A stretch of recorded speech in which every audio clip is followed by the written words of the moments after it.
Okay, so we're going to talk now about electrocardiogram. It can be called an ECG or an EKG. Those are interchangeable. It's just got to do with the spelling and who's abbreviating it. An ECG is a recording. What we're recording are the electrical changes on the surface of the body. Those electrical changes on the surface of the body result from the depolarization and repolarization of the myocardium. So we're picking up electrical activity on the surface that's actually occurring within the myocardium. ECG recordings measure the presence and absence of certain waveforms. So deflections, we'll talk about deflections on our next slide. We're going to look at the size of the waves, the time intervals of the cardiac cycle. All of those things are going to talk to us about the electrical conduction. They don't actually tell us if the fibers are, the contractile fibers are contracting or not, but typically the assumption is made that they are, as long as the action potentials are moving the way they're supposed to. So by measuring the ECG, what we can do is we can quantify, we can correlate electrically the mechanical activities that are going on within the heart. This is an example of an ECG. So we're going to use it to determine normal activity, and then when this ECG is abnormal in some way, that will give us an indicator for what may be going on. All we can see off of as an ECG are problems within the conduction pathways. We can make good solid guesses or realistic assumptions about whether or not the heart is enlarged. We can, based on timings, we can even tell if certain areas or regions are damaged based on how we see this electrical activity move through the heart.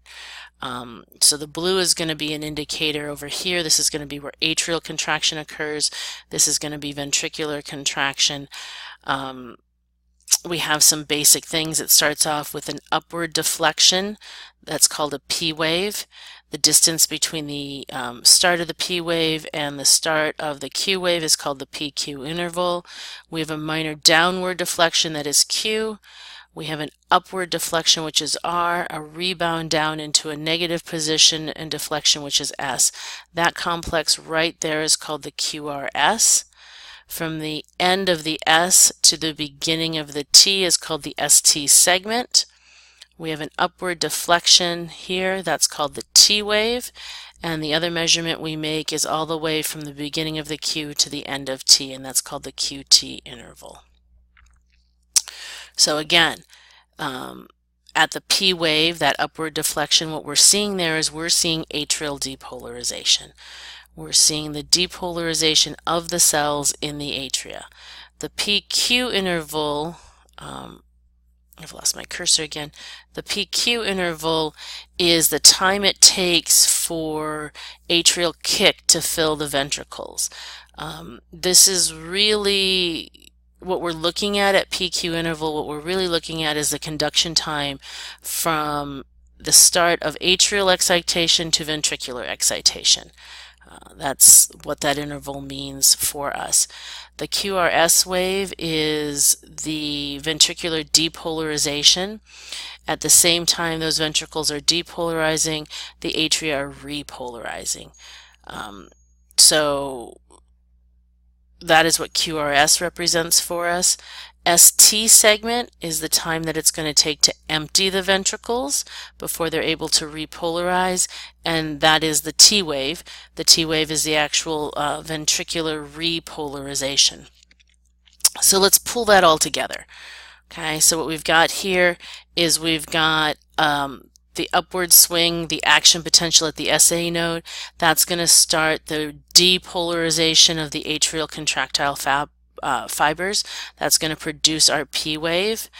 We're going to then move into, so the P wave is going to form. We're going to end up with a completed P wave, and we're going to have what's called atrial systole. Systole should be contraction. When you hear the word systole, you're going to think contraction. When you hear the word diastole, you're going to think relaxation.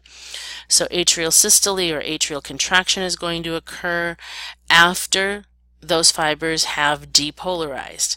At number 3, what we're seeing is we're seeing a depolarization of the ventricular contractile fibers. That depolarization and the shadowed, the hidden atrial repolarization are what we get in the complex QRS. The ventricles are not contracting. We're depolarizing the fibers so that they can contract. Okay, so we still have filling going on within those ventricles while the QRS is showing on the ECG. What we get following the QRS is ventricular systole. Remember that I said systole should make you think contraction. So after the QRS complex off of the ECG, we're going to see ventricular systole or contraction, and that's going to lead us up into the upward swing of the T wave.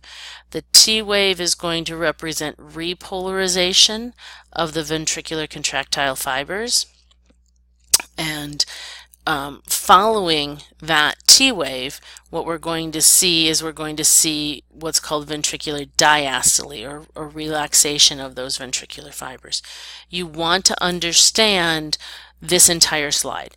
You want to understand that each of the deflections, either positive or negative on the ECG, are a representation of the electrical activity, that the P wave is not atrial contraction. The P wave is the depolarization that will trigger the atrial contraction. Same thing with the QRS complex. The QRS complex does not represent ventricular systole. It represents the depolarization that will allow for the ventricular systole that occurs after the depolarization. Cardiac cycle is going to consist of systole and diastole of both the atria and the ventricles. So I'm going to have a very rapid systole and diastole of both atria simultaneously, and that's going to be followed by a systole and a diastole, a contraction and relaxation of both ventricles. Both pressure and volume change during the cardiac cycle. That needs to be very clear in your minds. Since ventricular function matters essentially more to the body, two principal events of the cycle for us that we need to fully understand are that ventricular filling occurs during ventricular diastole. So while the ventricles are relaxed, they're filling. That ventricular ejection, or pushing out of the blood, occurs during ventricular systole.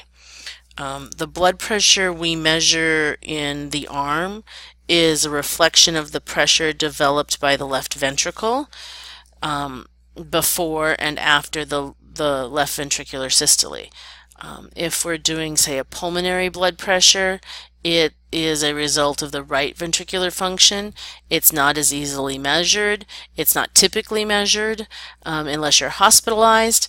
And so what we really rely on is what's coming off of that left ventricle.